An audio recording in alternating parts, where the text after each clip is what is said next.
Medina Medina हमारा Medina, हमें जानो दिल से है प्यारा मदीना मदीना मदीना। अऊज़ु बिल्लाहिस समीइल अलीम मिनश शैतानिर रजीम। बिफद्लि व बिबरकति बिस्मिल्लाहिर रहमानिर रहीम। अल्हम्दुलिल्लाहि रब्बिल आलमीन,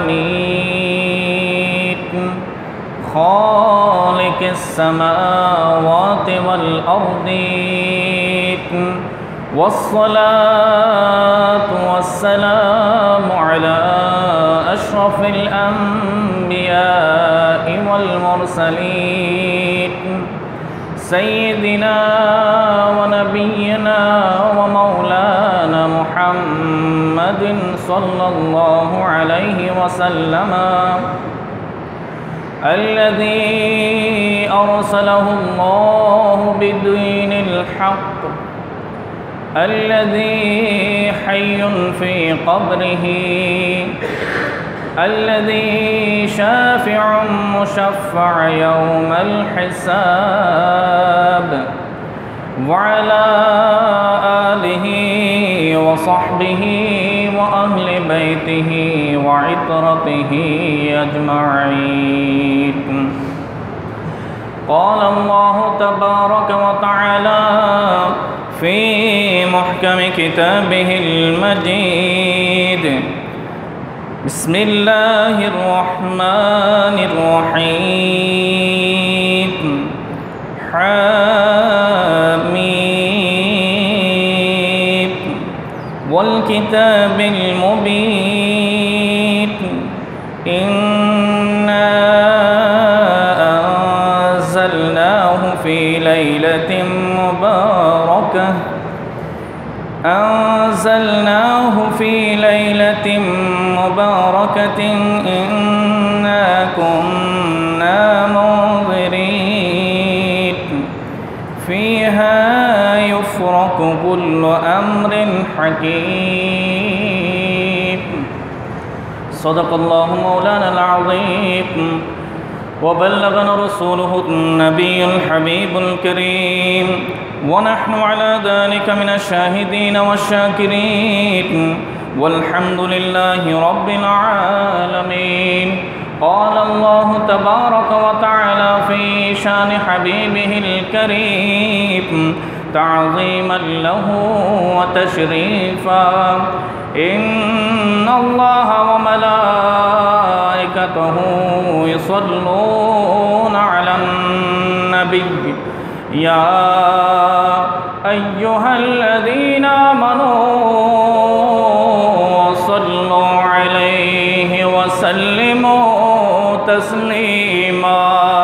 सल्लल्लाहु अला सय्यदिना मुहम्मद व आलिहि व सहबिहि स्वलातुन या रसूलल्लाह अलैकुम सलामुन या सय्यदुल कौनैन ख़तमुल मुरसलीन, आखिर आमद बुद फ़ख्रुल अव्वलीन। सलातुन या रसूलल्लाह सलामुन या हबीबल्लाह। अबू बकर उमर उस्मान हैदर, बिला शक ये चारों यारे मोहम्मद। सलातुन या रसूलल्लाह अलैकुम सलामुन या हबीबे किबरिया तुम हो, शफ़ीए आसिया तुम हो। तुम्हें छोड़ कर कहाँ जाओ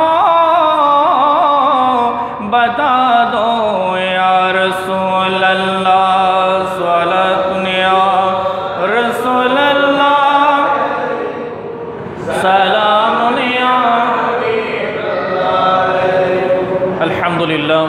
আলহামদুলিল্লাহ ওয়াসসালাতু ওয়াসসালামু আলা খায়রি খালকিল্লাহ আম্মা বা'দ। মহান রব্বুল আলামিনের আলিশান দরবারে পাকে অসংখ্য অগণিত কৃতজ্ঞতা প্রকাশ করছি যে রব্বুল আলামিন আজ পবিত্র মাহে শাবানুল মুআজ্জম শরীফের দ্বিতীয় বরকতমণ্ডিত এই জুমায় আমাদের সকলকে আল্লাহর পবিত্র ঘর আলিপুর খন্দকার পাড়া বাইতুস সালাত জামে মসজিদে আসার বসার শরীক শামিল হওয়ার তৌফিক দান করেছেন। প্রত্যেকে উচ্চরবে আল্লাহর কৃতজ্ঞতা প্রকাশে একবার বলুন আলহামদুলিল্লাহ। সাথে সাথে রাসূল পাক সাল্লাল্লাহু আলাইহি ওয়াসাল্লামের নুরানি দরবারে পাকে অজস্র লক্ষ কোটি দুরুদ ও সালামের হাদিয়া পেশ করছি যে রাসূল পাক সাল্লাল্লাহু আলাইহি ওয়াসাল্লামের সাদাকায় আল্লাহ রাব্বুল আলামিন এই পবিত্র মাহে রজবুল শাবানুল মুআজ্জম শরীফে আমাদেরকে অত্যন্ত বরকতমণ্ডিত 5 রজনের একটি তথা লাইলাতুল বরাত দান করেছেন, বলুন আলহামদুলিল্লাহ। সাথে সাথে রাসূল পাক সাল্লাল্লাহু আলাইহি ওয়াসাল্লামের আওলাদগণ এবং সাহাবায়ে কেরাম সহ আজ পর্যন্ত দ্বীন-এ হক ইসলামের প্রচার প্রসারে যারা ঐকান্তিক প্রচেষ্টা চালিয়ে গেছেন, খেদমত করছেন, করে যাচ্ছেন, আল্লাহ রব্বুল আলামিনের কাছে দোয়া এবং প্রার্থনা করি রব্বুল আলামিন আমাদের সকলের এই খাদমাতকে আল্লাহর শাহী দরবারে কবুল করুন, আমিন। এবং সাথে সাথে আপনাদেরও কৃতজ্ঞতা প্রকাশ করছি যে অনেক কষ্টসাধ্য হলো এই বর্ষাস্নাত সময়ে মুআজ্জিনের আজান শোনার সাথে সাথে আল্লাহ রাব্বুল আলামিনের সন্তুষ্টি অর্জনের লক্ষ্যে আল্লাহর ঘরে এসেছেন। আল্লাহ রাব্বুল আলামিন আমাদের সকলের আশা বসা শরীক শামিল হওয়াকে কবুল আর মঞ্জুর করুন, আমিন। প্যারা হাজরিন, আজ আমরা যেই মহান মাসে এসে পৌঁছেছি সেই মাস হচ্ছে পবিত্র শাবানুল মুআজ্জম মাস। এই মাসে যে মহান ইবাদতগুলো আল্লাহ রসুল সাল্লাল্লাহু আলাইহি ওয়াসাল্লাম আমাদেরকে জানান দিয়েছেন, তন্মধ্যে একটি গুরুত্বপূর্ণ রাত রয়েছে এই মাসের, যে রাতকে বলা হয় লাইলাতুল বরাত তথা শবে বরাত, বলুন আলহামদুলিল্লাহ। রাসূল পাক সাল্লাল্লাহু আলাইহি ওয়াসাল্লাম আমাদেরকে পুরো নিজাম দান করেছেন। আল্লাহ রাব্বুল আলামিনের পক্ষ থেকে যে বিধান, যে শরীয়ত তিনি নিয়ে এসেছেন তার পুঙ্খানুপুঙ্খ বর্ণনা আমাদের সকলকে তিনি দিয়েছেন। এই শাবান মাস হচ্ছে আরবি যে হিজরি সন আছে, আরবি সালের 8ম মাস। নবী করিম সাল্লাল্লাহু আলাইহি ওয়াসাল্লাম ইরশাদ করেন, রজবু শাহরুল্লাহ ওয়া শাবানু শাহরি ওয়া রমাদানু শাহর উম্মতি, বলুন সুবহানাল্লাহ। রাসূল পাক সাল্লাল্লাহু আলাইহি ওয়াসাল্লাম ইরশাদ করছেন যে রজব, যেটি আমরা গত মাস অতিবাহিত করেছি, এই রজব মাস হচ্ছে আল্লাহর মাস, বলুন আলহামদুলিল্লাহ। আর ওয়া শাবানু শাহরি, এই শাবান মাস যেটি আমাদের সামনে এখন উপস্থিত, এই মাসকে রাসূল পাক সাল্লাল্লাহু আলাইহি ওয়াসাল্লাম নিজের মাস বলেছেন, বলুন সুবহানাল্লাহ। এবং আগামী যে মাস আমাদের সামনে অপেক্ষমান আছে, যে মাসকে বরণ করার জন্য আমরা প্রস্তুতি নিচ্ছি, রমাদান, সেই রমজান মাসের ব্যাপারে আল্লাহ রসুল বলছেন ওয়া রমাদানু শাহরু উম্মতি, আর এই রমজান হচ্ছে আমার উম্মতের মাস, বলুন সুবহানাল্লাহ। প্যারা হাজরিন, এই শাবান মাস এত গুরুত্বপূর্ণ, এত মর্যাদামণ্ডিত, যার কারণে এর নামে বলা হয় শাবানুল মুআজ্জম, অর্থাৎ এই শাবান হচ্ছে অতি সম্মানিত মাস। আমাদের সকলের আকা মাওলা, তরিকতের বাদশাহ যিনি হুজুরে গৌসে আজম আব্দুল কাদের জিলানী রাদিয়াল্লাহু তাআলা আনহু, এই শাবান মাসের নামের মধ্যে কি আসরার, কি গোপন ভেদ রয়েছে, রহস্য রয়েছে, তা উন্মোচনে তার লিখিত বুনিয়াতুত তালিবিন তথা সত্য পথের অন্বেষণ এই কিতাবের মধ্যে উল্লেখ করেছেন যে শাবান শব্দের মধ্যে 5টি বর্ণ আছে, বলুন সুবহানাল্লাহ। এই 5টি বর্ণের মধ্যে এক একটির এক আলাদা আলাদা অর্থ রয়েছে এবং প্রতিটি শব্দের সাথে নানান ভেদ রহস্য জড়িত রয়েছে। হুজুর গাউসে আজম আব্দুল কাদের জিলানী বলছেন ফাশিনু মিনাশ শরফি ওয়াল আইনু মিনাল উলুবি ওয়াল বাউ মিনাল বিররি ওয়াল আলিফু মিনাল উলফাতি ওয়ান নুনু মিনান নূরি। বলুন সুবহানাল্লাহ। হুজুর গাউসে আজম আব্দুল কাদের জিলানী রাদিয়াল্লাহু তাআলা আনহু বলছেন এখানে যে শাবানের শিন রয়েছে এই শিন মানে হচ্ছে শরফ তথা মর্যাদা। বলুন সুবহানাল্লাহ। আর এই শাবান শব্দের মধ্যে যে আইন রয়েছে এই আইন মানে হচ্ছে মিনাল উলুব তথা অতি উচ্চ মর্যাদা, অতি উচ্চ সম্মান। বলুন সুবহানাল্লাহ। পরে বলছেন ওয়াল বাউ মিনাল বিররি, আর এই বা যে শব্দটি রয়েছে এই বার দ্বারা হচ্ছে বীর তথা কল্যাণ, অতীব কল্যাণ কাজ। আর ওয়াল আলিফু, এই আলিফটি হচ্ছে মিনাল উলফতে তথা আল্লাহর প্রেম বান্দার অন্তরে দোলা খাওয়া। বলুন সুবহানাল্লাহ। এরপরে বলছেন ওয়ান নুনু মিনান নূর, আর এই যে শেষে নুন শব্দটি রয়েছে, বর্ণটি রয়েছে, এই নুন মানে হচ্ছে আল্লাহর জ্যোতি, আল্লাহর নূর। বলুন সুবহানাল্লাহ। হাদিসে পাকে ইরশাদ হয়েছে একই কিতাবে হুজুর গাউসে আজম আব্দুল কাদের জিলানী রাদিয়াল্লাহু তাআলা আনহু ইরশাদ করেছেন, বুনিয়াতুত তালিবিন কিতাবের 445 পৃষ্ঠায় এই হাদিস এসেছে। আন আনাস রাদিয়াল্লাহু তাআলা আনহু قال قال رسول الله صلى الله عليه وسلم إنما سمي شعبان لأنه يتشعب لرمضان فيه خير كثير وإنما سمي رمضان لأنه يرمض الذنوب। বলুন সুবহানাল্লাহ। হুজুর গাউসে আজম আব্দুল কাদের জিলানী রাদিয়াল্লাহু তাআলা আনহু ইরশাদ করছেন যে শাবানকে আল্লাহ রসুল সাল্লাল্লাহু আলাইহি ওয়াসাল্লাম ইরশাদ করছেন শাবানকে এই কারণে নামকরণ করা হয়েছে যে রমজানুল মুবারকের খায়রে কাসীরের নানান শাখা প্রশাখা এই শাবানে দেওয়া হয়েছে। বলুন সুবহানাল্লাহ। খায়রে কাসীর শব্দের বাংলায় অনুবাদ হচ্ছে অতি কল্যাণ, অধিক কল্যাণ প্রাপ্তির জন্য যা যা বান্দার প্রয়োজন সেই উপযুক্ততার সেই রহমতগুলো সেই বরকতগুলো আল্লাহ শাবান মাসে নাজিল করেছেন। বলুন সুবহানাল্লাহ।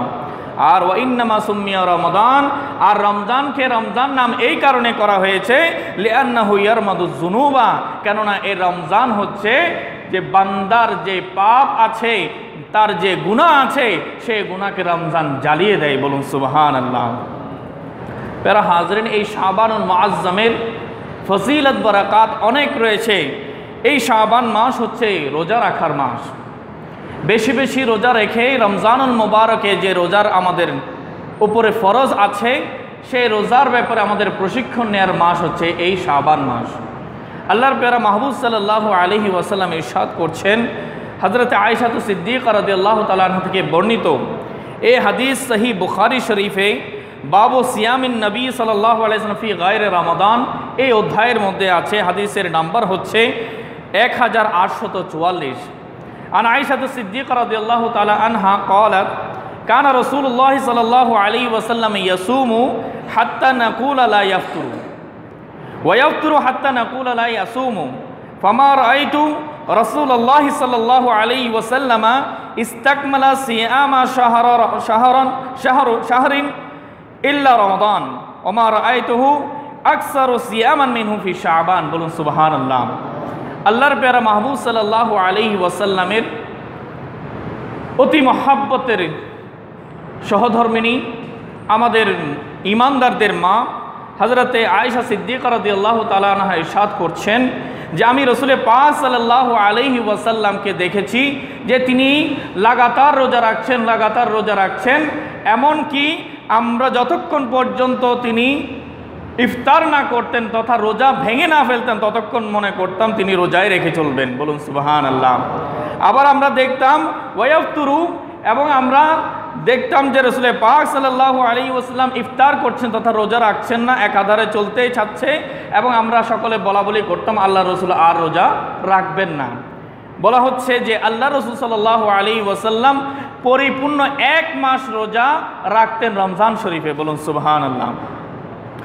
আর জীবনে সবচাইতে বেশি বেশি রোজা যেই মাসে রাখতেন সেই মাস হচ্ছে শাবানুল মুআজ্জম শরীফ, যেটি আমাদের সামনে উপস্থিত হয়েছে। বলুন আলহামদুলিল্লাহ।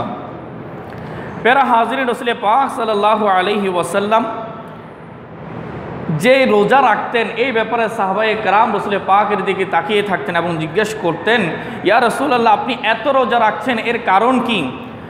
তেমনি একটি হাদিস কানজুল উম্মাল নামক কিতাবে আছে, যেটি দুরে মনসুর তফসিরে দুরে মনসুরের 401 পৃষ্ঠায় 7ম খণ্ডে আল্লাহর রসুলের ইলমপ্রাপ্ত সেই 900 শতাব্দীর মুজাদ্দিদ হজরতে আল্লামা জালালউদ্দিন সৈয়ুতি রহমতুল্লাহি আলাইহি ইরশাদ করছেন, বর্ণনা দিয়েছেন, আন উসামা ইবনে যায়দিন রাদিয়াল্লাহু তাআলা আনহু কুলতু ইয়া রাসূলুল্লাহি লাম আরাকা তাসুমু মিন শাহরি মিনাশ শুহুরি মা তাসুমু মিন শাবান قال ذلك شهر يغفل الناس عن بين رجب ورمضان وهو شهر يرفع الأعمال إلى رب العالمين فأجاب أن يرفع عملي وأنا صائم বলুন সুবহানাল্লাহ।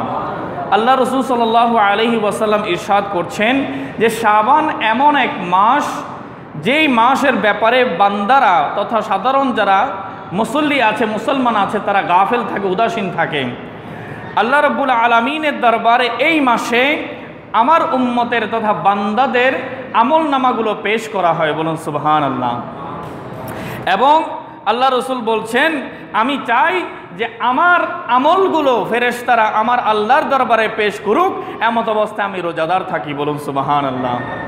আল্লাহর প্যারা মাহবুব সাল্লাল্লাহু আলাইহি ওয়াসাল্লাম এই মাসে বেশি বেশি রোজা রাখার জন্য আমাদেরকে নির্দেশ দিয়েছেন এবং নিজেও প্র্যাকটিক্যালি সেই রোজার ব্যবস্থাপনা নিজেই করে করে আমাদেরকে শিক্ষা দিয়েছেন যে শাবান মাস এত বরকতমণ্ডিত মাস, এই মাসে তোমরা গাফেল থেকো না, অমনোযোগী থেকো না।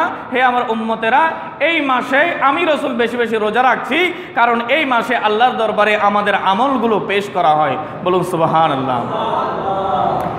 এই শাবান মাসের যে ফজিলতমণ্ডিত সময়,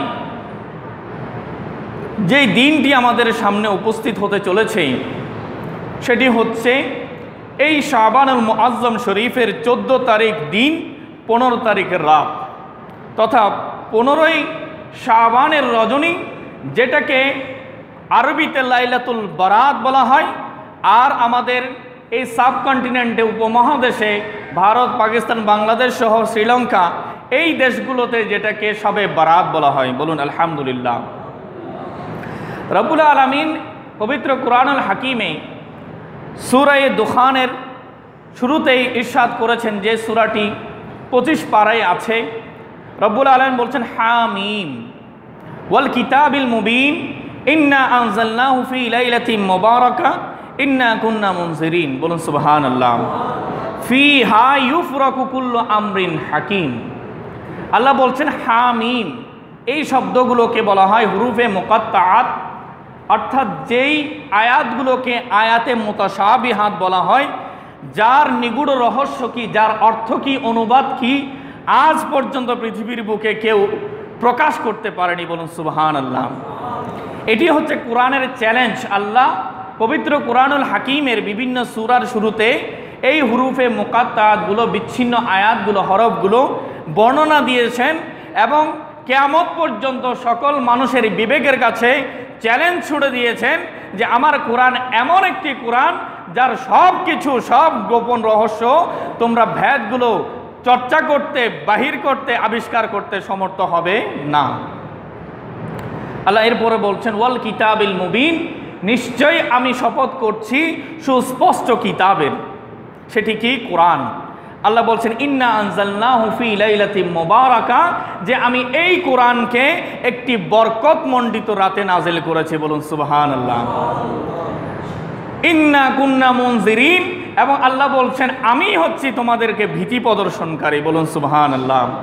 এরপর আল্লাহ বলছেন সেই রাতটা কেমন রাত, সেই রাতের বিশ্লেষণ দিতে গিয়ে আল্লাহ বলছেন, ফিহা ইউফরাকু কুল্লু আমরিন হাকিম, যে যে প্রজ্ঞাপূর্ণ কাজ, যে বিষয়গুলো রয়েছে সেগুলো আল্লাহ রাব্বুল আলামিন এই রাতেই ফয়সালা করে থাকেন, বলুন সুবহানাল্লাহ। প্যারা হাজরিন, আল্লাহ রাব্বুল আলামিন পবিত্র কালামে পাকে বলছেন যে আমি একটি বরকতমণ্ডিত রাতে পবিত্র কোরআন নাজিল করেছি। এখানে যে লাইলাতুল মুবারাকা শব্দটি এসেছে, সেই লাইলাতুল মুবারাকার ব্যাপারে তফসির কারকগণ উল্লেখ করছেন, বিশেষ করে তফসিরে কবির, যেটির পুরো নাম হচ্ছে মাফাতিহুল গায়ব, যা ইমাম ফখরুদ্দিন মোহাম্মদ বিন ওমর আর রাজি শাফি রহমতুল্লাহি আলাই লিপিবদ্ধ করেছেন। সারা পৃথিবীতে যে তফসির গ্রন্থ গ্রহণযোগ্য, সেই তফসিরের কিতাবে এখানে লাইলাতুল মুবারাকার বর্ণনা দিতে গিয়ে আলহামদুলিল্লাহ এই কিতাব আমার সংগ্রহে আছে। আমি আজ সকালেও সেটা তেলাওয়াত করে এসেছি।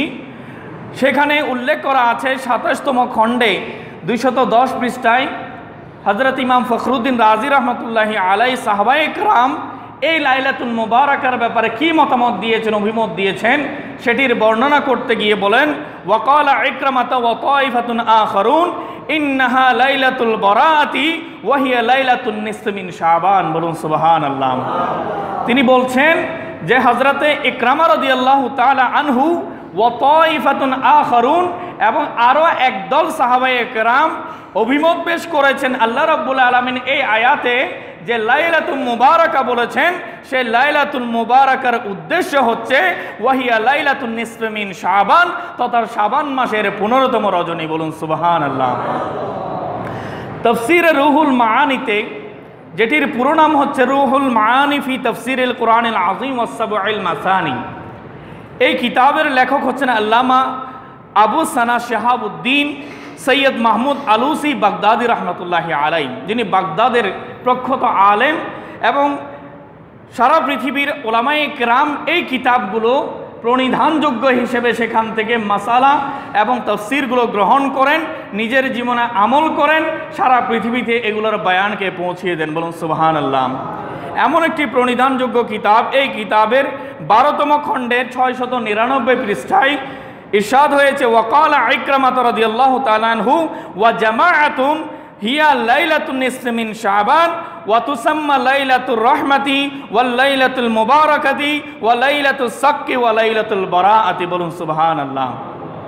আল্লাহর প্যারা মাহবুব সাল্লাল্লাহু আলাইহি ওয়াসাল্লামের প্রিয়তম সাহাবী হযরতে ইকরামা রাদিয়াল্লাহু তাআলা আনহু থেকে বর্ণিত আল্লামা শিহাবুদ্দিন মাহমুদ আলুসি বাগদাদি রহমতুল্লাহ তার তফসিরের কিতাব তফসিরে রুহুল মাআনিতে বলছেন যে হযরতে ইকরামা রাদিয়াল্লাহু তাআলা আনহু এবং সাহাবায়ে কেরামের অপর একদল সাহাবীরা এই কথার সাক্ষ্য দিয়েছেন যে আল্লাহ সূরা দুখান শরীফের যে লাইলাতুল মুবারাকা শব্দটি বলেছেন, এর দ্বারা উদ্দেশ্য নিয়েছেন পবিত্র শাবানুল মুআজ্জম শরীফের 15তম রাতকে। বলুন সুবহানাল্লাহ।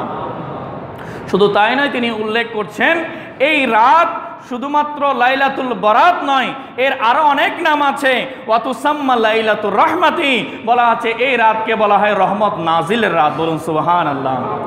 এবং বলা হয় ওয়াল লাইলাতুল মুবারাকা, এই রাতের নাম লাইলাতে মুবারাকা, বরকত নাজিলের রাত। ওয়া লাইলাতুস সাক্কি, যে বান্দাকে আল্লাহর পক্ষ থেকে পাপ মুক্ত হয়েছে এই সার্টিফিকেট সনদ দেওয়ার রাত হচ্ছে লাইলাতুল বারাতের রাত। বলুন সুবহানাল্লাহ। শুধু তাই নয়, বলছেন ওয়ালাইলাতুল বারাআত, যে বান্দাকে আল্লাহর সান্নিধ্যে যে আল্লাহর প্রেমে যে দোলা খাচ্ছে সেই বান্দাকে আল্লাহ রাব্বুল আলামিন সকল পাপ পঙ্কিলতা থেকে মুক্ত করে দেন যে রাতে, সেই রাত হচ্ছে শাবানের 15তম রাত। বলুন সুবহানাল্লাহ। প্যারা হাজিরিন, তাফসীরে ইবনে কাসির, যেটি সৌদি আরব সহ সারা পৃথিবীতেই পড়ানো হয়, সেই তাফসীরের গ্রন্থ এই আয়াতের তাফসীরে বলা হয়েছে যে সাহাবায়ে কেরামের ঐকমত ইত্তেফাক হয়েছে যে লাইলাতুল বারাআত যেটি আমরা বলছি, সেই লাইলাতুল বারাআত হচ্ছে পবিত্র কোরআনের সূরা দুখানের তৃতীয় আয়াতে আল্লাহ যে বলছেন ফি লাইলাতি মুবারাকা, এই মুবারক রাতই হচ্ছে শাবানুল মুআজ্জমের 15তম রাত। বলুন সুবহানাল্লাহ। এছাড়াও তফসিরে দুররে মনসুরে, তফসিরে খাজাইনুল ইরফানে, তফসিরে সাবিতে, তফসিরে কাশাফে, রুহুল বায়ান সহ জালালাইন সহ এভাবে যদি বলতে যাই প্রায় 60টির অধিক তফসিরের কিতাবের নাম বলা যাবে যে মুফাসসিরিনে কেরাম তারা বয়ান করছেন যে পবিত্র কুরআনুল হাকিমের লাইলাতুল মুবারাকা বলতে যে রাতকে বোঝানো হয়েছে সেই রাত হচ্ছে পবিত্র শাবানুল মুআজ্জমের 15তম রাত। বলুন সুবহানাল্লাহ। এরপর হাদিসে পাকের দিকে আমরা আসি।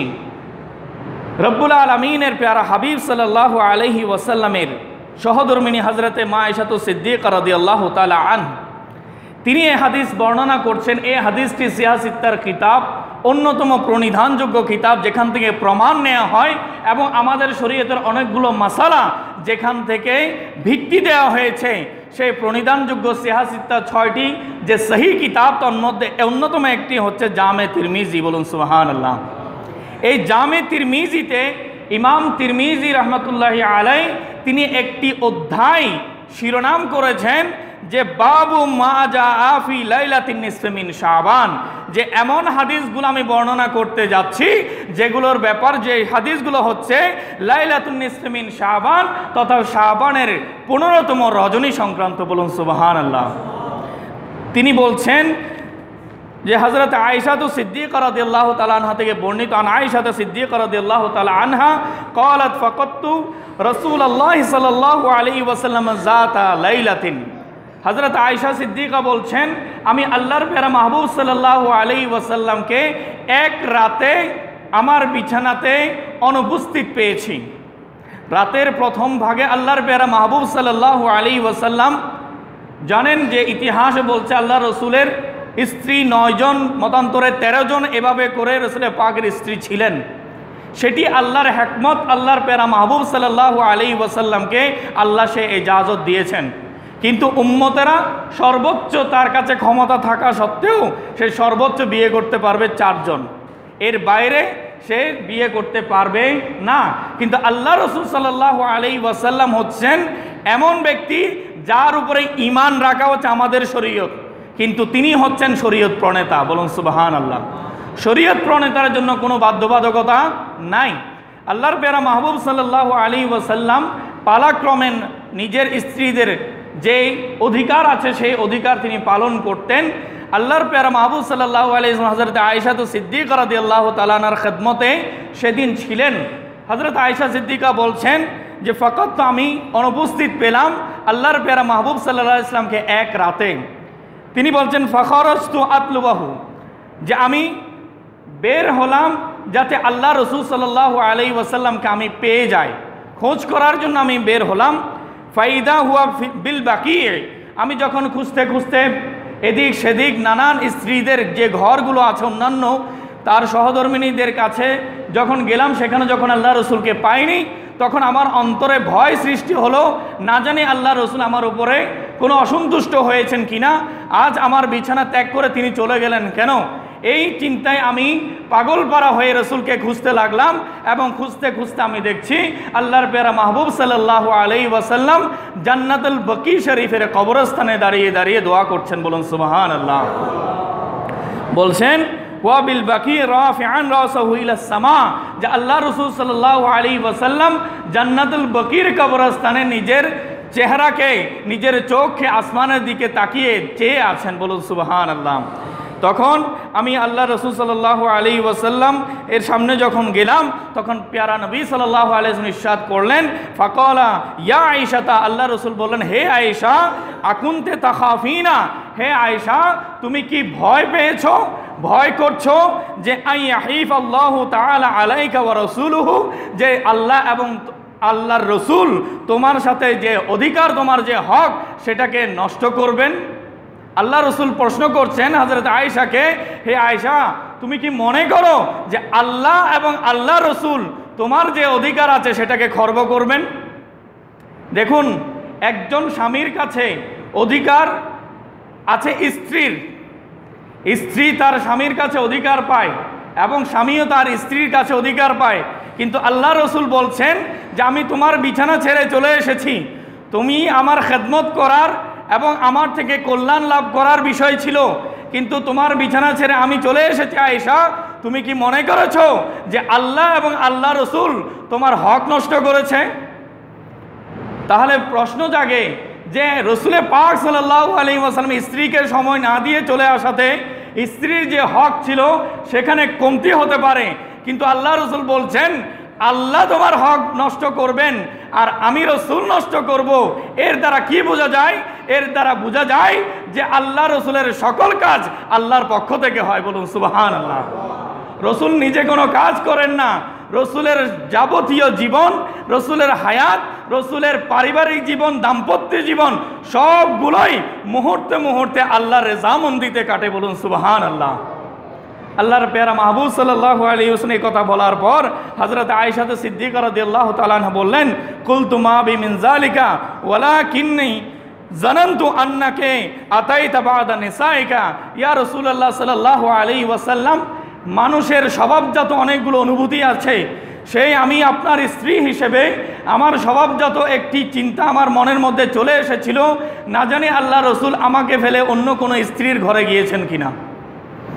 আমি মানবীয় স্বভাবজাত এই ধারণা করেছিলাম যে হয়তো আমার আজকে কোনো গুস্তাখি হয়েছে, সে কারণে আপনি আমাকে ছেড়ে অন্য কোনো স্ত্রীর বাসভবনে গিয়েছেন কিনা, হুজরায় গিয়েছেন কিনা।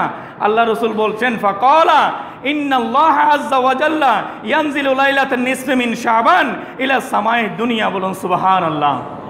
আল্লাহর প্যারা মাহবুব সাল্লাল্লাহু আলাইহি ওয়াসাল্লাম বলছেন, হে আয়েশা তুমি জেনে রাখো আজকের যে রাত, এই রাত হচ্ছে শাবানের 15তম রজনী। এই রাতে আল্লাহ রাব্বুল আলামিন দুনিয়ার আকাশে এক বিশেষ কাইফিয়তে নিজের শান অনুযায়ী নাজিল হন। বলুন সুবহানাল্লাহ। তিনি কি করেন? ফায়াগফিরু লি আকসার মিন আদাদি শাআরি গানামি কলবিন। তিনি বলছেন, আল্লাহ রসুল বলছেন যে এই রাতে আল্লাহ রব্বুল আলামিন এই সামাই দুনিয়াতে আকাশে এসে বান্দাদেরকে ডাক দিতে থাকেন, হে আমার বান্দারা তোমরা আমার কাছে গুনাহ মাফ চাও, আমি আজকে তোমাদেরকে মাফ করে দেব। অন্যান্য অনেকগুলো হাদিস আছে, প্রায় আমার এখানে লিখিত আছে প্রায় 25টি হাদিস, চাইলে একের পর এক বর্ণনা করা যাবে, কিন্তু আমাদের সময় সংক্ষেপ। কথা হচ্ছে আজকে বর্তমান সময়ে এতগুলো কথা কেন বলতে হচ্ছে এটি যে আজ যুগ যুগ ধরে যেই দিবস আমরা পালন করে আসছি, কালের পর কাল আজকে 1500 বছর ধরে আল্লাহর প্যারা মাহবুব সাল্লাল্লাহু আলাইহি ওয়াসাল্লাম নির্দেশগুলো আমরা পালন করে আসছি, কিন্তু বর্তমান সময়ে এমন কিছু ফিতনা, এমন কিছু আপত্তি আমাদের সামনে ধরা দিচ্ছে। নানান ব্যক্তি বলে উঠছে যে শবে বরাত নামে কোনো রাত নাই, বলে কোরআনের মধ্যে শবে বরাতের কোনো অস্তিত্ব নাই, ইসলামের মধ্যে শবে বরাতের কোনো অস্তিত্ব নাই, হাদিসে পাকে শবে বরাতের কোনো অস্তিত্ব নাই। বলে শবে বরাত শব্দটি যদি কোরআন ও হাদিসে দেখাতে পারো তাহলে মেনে নেব। খেয়াল করেন আল্লাহর প্যারা মাহবুব সাল্লাল্লাহু আলাইহি ওয়াসাল্লামের উপর যে কোরআন নাজিল হয়েছে সেটা কোন ভাষায় নাজিল হয়েছে? আরবি ভাষায় কিনা? আরবি ভাষায় যখন কোরআন নাজিল হয়েছে, কোরআনে আরবি ভাষা থাকবে না বাংলা ভাষা না ফার্সি ভাষা থাকবে?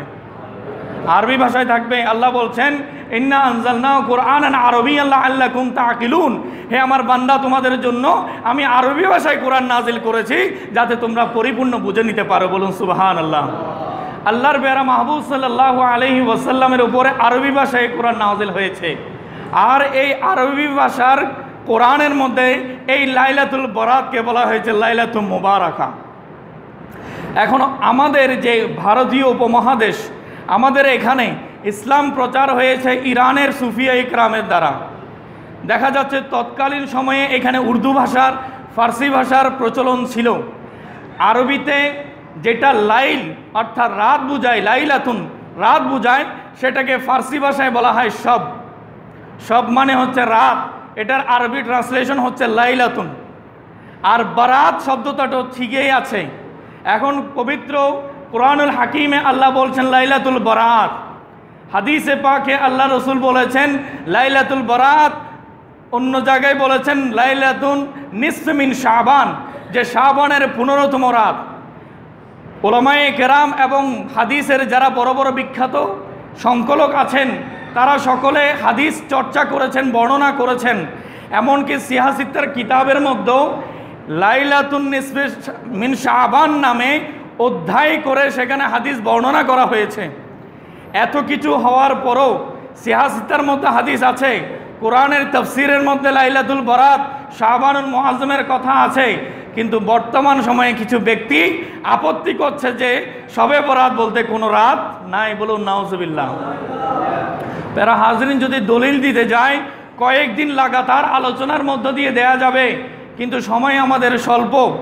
আল্লাহর প্যারা মাহবুব সাল্লাল্লাহু আলাইহি ওয়াসাল্লামের মধ্য দিয়ে আমরা যে কোরআনুল হাকিম পেয়েছি, যে হাদিসে পাক পেয়েছি, সেই হাদিসে পাক আমাদেরকে অনুসরণ করতে হবে। এবং দেখা যাচ্ছে দীর্ঘদিন ধরে যে দীর্ঘসূত্রিতার মধ্যে আমরা কোরআনুল হাদিসের আলোচনা পাচ্ছি, উলামায়ে কেরামের যে চর্চা পাচ্ছি, আমাদের পূর্বপুরুষের যে আমল পাচ্ছি, সেখান দ্বারা এই বিষয়টি একেবারে মধ্যাহ্নের সূর্যের মতো প্রকাশ হয়ে গেছে যে ইসলামী শরীয়তে লাইলাতুল বারাত আছে। বলুন আলহামদুলিল্লাহ। এমনকি যারা আপত্তি করছে তাদের যিনি ইমাম তিনি হচ্ছেন ইবনে তাইমিয়া। যাকে ইতিহাসে ওয়াহাবি মতবাদের প্রবর্তক বলা হয়, সে ইবনে তাইমিয়াও বলছেন ওয়াকাদ সুইলা ইবনে তাইমিয়া, যে ইবনে তাইমিয়াকে প্রশ্ন করা হয়েছে আন সালাতি লাইলাতুন নিসফি মিন শাবান, যে লাইলাতুন নিসফি মিন শাবান, শাবানের যে 15তম রজনী, সেই 15তম রজনীতে যেই নামাজ আছে সেই নামাজের ব্যাপারে যখন ইবনে তাইমিয়াকে প্রশ্ন করা হলো, তখন ইবনে তাইমিয়া বলছেন ফাজাবা ইজা সাল্লাল ইনসান লাইলাতুন নিসফি মিন লাইলাতুন নিসফি ওয়াহদাহু আও ফি জামাআতিন খাসসা কামা কানা ইয়াফআলু তাওয়াইফু মিনাস সালাফি ফাহুয়া হাসানুন। বলুন সুবহানাল্লাহ। ইবনে তাইমিয়া বলছেন যে যদি এই লাইলাতুন নিসফে শাবান তথা শাবানের 15তম রাতে যদি কেউ একাকী নামাজ আদায় করে অথবা বিশেষভাবে জামাত সহকারে যদি নামাজ আদায় করে, তাহলে এই আমলটা হচ্ছে পূর্ববর্তী আলেমগণের আমল। বলুন সুবহানাল্লাহ। এবং সে বলছে এই আমলটি হচ্ছে ফাহুয়া হাসানুন, এটি হচ্ছে উত্তম আমল। বলুন সুবহানাল্লাহ। আজকে যারা আপত্তি করছে তাদের ইমাম সাহেব হচ্ছেন উনি। ইমাম সাহেব এক কথা বলে আর মুক্তাদিরা আরেক কথা বলে। এখন খেয়াল করেন, দুঃখের বিষয় হলো আজকে আমাদেরকে খেয়াল করতে হবে যেই সমাজে আমরা এসে দাঁড়িয়েছি, যেই মুহূর্তে আমাদের তরুণরা দিনাতিপাত করছে, আমাদের সাধারণ মানুষরা যে দিনাতিপাত করছে, বলছে স্যাটেলাইটের যুগ, এখন চ্যানেলে বসে বসে আলেমরা বক্তব্য দিচ্ছে। অনেক আলেম যেগুলোর কথা আমি বলছি আপত্তি তুলছে, তাদের নিজস্ব চ্যানেলও আছে, তারা বসে বসে সেখানে কথা বলছে এবং বলছে যে লাইলাতুল বরাত নামে, সবাই বরাত নামে ইসলামে কিছু নাই। বলুন না নাউজুবিল্লাহ। প্যারা হাজরিন, সাধারণ একজন মানুষ, আমরা যারা কথা বলছি আমাদের কথার পেছনে দলিল আছে কি না? তারা যে কথা বলছে তারাও দলিল পেশ করছে না। এখন স্বাভাবিক মানুষ, সাধারণ মানুষ বলে আমি কোথায় যাব, আমার ঠিকানা কি হবে? আমি এদিকে গেলে এ বলে আমি সত্য, আমি ওইদিকে গেলে সে বলে যে আমি সত্য। যার যার দাবিতে সেই পাকাপুক্ত থাকতে চায়। এখন আমাদেরকে ইতিহাস দেখতে হবে যে আসলে এই ফিতনাবাজি শুরু হয়েছে কবে থেকে। বাংলাদেশ, ভারত, পাকিস্তান সবগুলো একসাথে অখণ্ড ভারত ছিল, মুসলমান সহ অন্যান্য ধর্মের অধিবাসীরা একসাথে ছিল। ইস্ট ইন্ডিয়া কোম্পানি যখন এই ভারতীয় উপমহাদেশে শাসন শুরু করলো, তখন মুসলমানদেরকে নানান মতবাদের মধ্যে বিভক্ত করে দিল। বলুন নাউজুবিল্লাহ। মুসলমানদের শক্তিকে ধ্বংস করে দেওয়ার জন্য তাদের অর্থ দিয়ে, ব্রিটিশদের অর্থ দিয়ে কিছু মুসলমান নামদারি আলেমকে তারা ক্রয় করে নিয়েছিল, তাদের দিয়ে যা ইচ্ছা তাই বলে মুসলমানদেরকে পৃথক করা শুরু করলো। বলুন নাউজুবিল্লাহ। এই ফিতনাবাজির কারণে আজকে এতগুলো কষ্ট আমাদেরকে সহ্য করতে হচ্ছে। এই উপমহাদেশে যেই ইমাম আমাদেরকে হাদিস উপহার দিয়েছেন, শেখ আব্দুল হক মুহাদ্দিস দেহলভী, তিনি বলছেন যে দুনিয়াতে অনেক ফিতনা বাহির হয়েছে। তার কিতাব হচ্ছে মাদারিজুন নবুয়ত, আল্লাহ রসুলের সিরাত সম্পর্কে পুরা জীবনকাল নিয়ে একটি প্রামাণ্য গ্রন্থ। সেখানে তিনি উল্লেখ করছেন আমার এই যুগে আল্লাহ রসুলের হায়াতের ব্যাপারে, রসুলের পাক যে নিজের মাজারে পাকে জিন্দা আছেন, এই ব্যাপারে কোনো ইখতিলাফ, কোনো মতানৈক্য হয় নাই। বলুন সুবহানাল্লাহ। তাহলে ইমাম শেখ আব্দুল হক মুহাদ্দিস দেহলভীর যুগেও রসুলের পাকের জিন্দা মাজার শরীফে থাকা এই ব্যাপারে কোনো আলেম দ্বিমত করে নাই। কিন্তু আজকে দ্বিমত শোনা যাচ্ছে কি না? আজকে বলছে রসুল তো মরে মাটি হয়ে গেছে। বলুন নাউজুবিল্লাহ। আজকে বলা হচ্ছে সাহাবায়ে কেরাম মাটির সাথে ধূলিসাৎ হয়ে গেছে। বলুন নাউজুবিল্লাহ। কিন্তু কোরআন বলছে কোনো বান্দাই মরে গেলে শেষ নয়, সেখানে যাওয়ার সাথে সাথে তার সওয়াল এবং জবাব শুরু হয়ে যায়। বলুন সুবহানাল্লাহ। প্যারা হাজরিন, আজ যখন আমাদেরকে জিজ্ঞেস করা হবে যে আপনি কোন মাযহাবের, কিছু আমাদের সমাজে লোক আছে, আমি কথা সংক্ষেপের দিকে চলে যাচ্ছি, কিছু মানুষ আছে তাদেরকে জিজ্ঞেস করলে তারা বলা যায় সবাই সঠিক দল, যারাই কথা বলছে ইসলামের কথা, পক্ষে বলুক আর বিপক্ষে বলুক, বলে সবার কাছে তো দলিল আছে, সেজন্য আমি মনে করি সবাই সঠিক। বলুন নাউজুবিল্লাহ। আবার কেউ বলছে আমি মাযহাব মানি না, সবাই বেঠিক, একজন আরেকজনের সাথে কাদা ছোড়াছুড়ি, আমি কাউকে মানতে চাই না।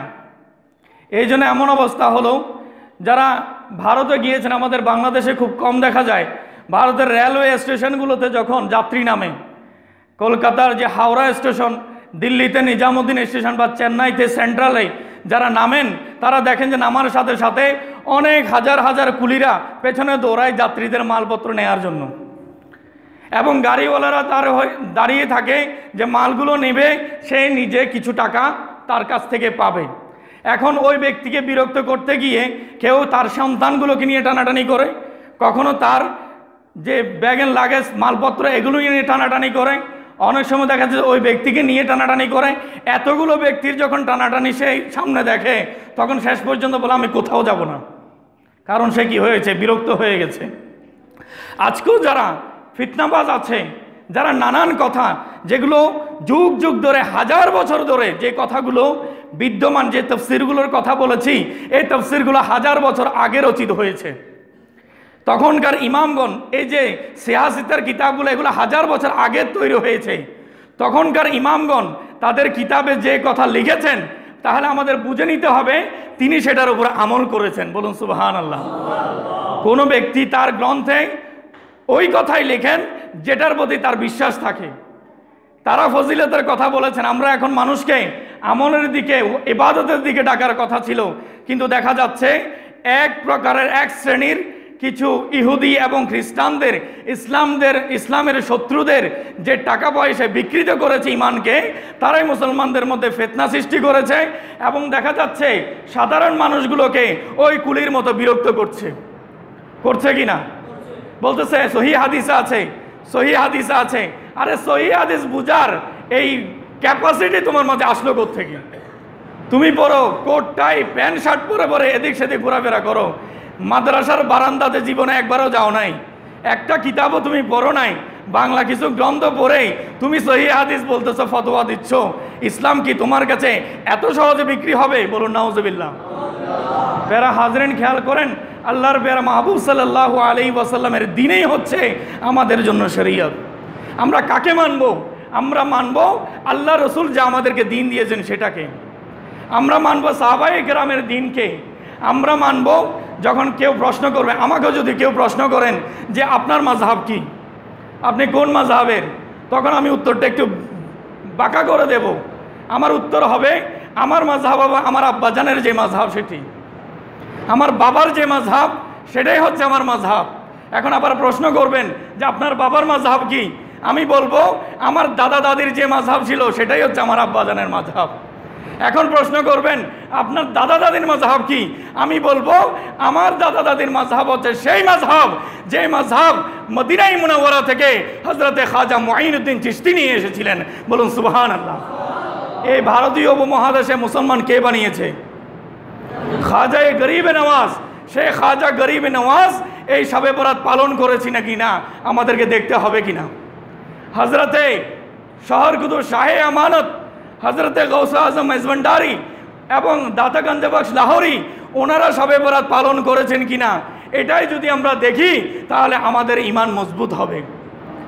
রাওয়ায়েতে আছে, আল্লাহর প্যারা মাহবুব সাল্লাল্লাহু আলাইহি ওয়াসাল্লাম ইরশাদ করছেন, আলাইকুম বিদীনিল আজাইজে, যে তোমাদের যে বুড়া বুড়া মুরব্বীরা আছে তাদের দিন অনুসরণ করা তোমাদের উপরে ফরজ। বলুন সুবহানাল্লাহ। আজকে নতুন এমনি কিছু বাংলা বই পড়ে পড়ে মানুষকে বিভ্রান্ত করা হচ্ছে, কিন্তু আসলে মূল ইসলাম হচ্ছে আমার বাপদাদার ইসলাম।